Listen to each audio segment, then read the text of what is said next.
Hospitaliers dans toute la France ce mardi. Selon eux, jamais autant de services d'urgence n'ont été fermés par manque de moyens. Jamais autant de soignants n'ont eu envie d'abandonner leur métier. Olivier Chartier-Delegue, Frédéric Roche. Est-ce que la démocratie, c'est foutre dehors 15 000 à 20 000 de personnel hospitalier et après se plaindre qu'on n'en a pas assez?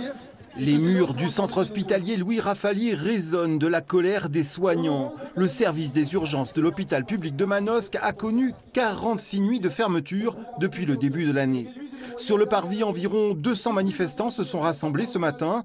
Certains avaient fait le voyage depuis Nice ou le Var pour se joindre au mouvement de protestation.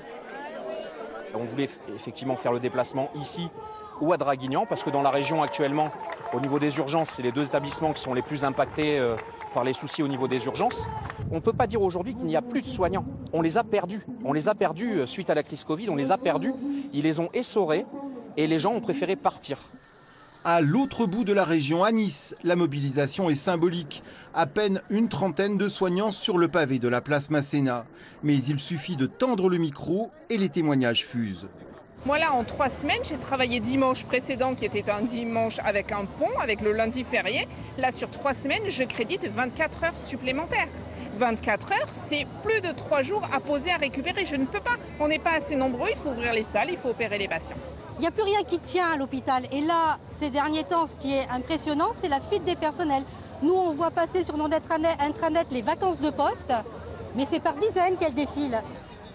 La perte de sens au travail lorsque l'on s'occupe d'êtres humains est une situation insupportable. Nous, on a beaucoup de personnel qui nous appellent, notamment au local CGT, pour nous demander de changer de métier. Parce qu'en fait, ils n'en peuvent plus des conditions et ils nous appellent pour nous demander tout simplement comment on peut se reconvertir. L'hôpital public est en crise. En pleine campagne des législatives, le secteur de la santé fait entendre sa voix dans le débat. Et dans le 19-20,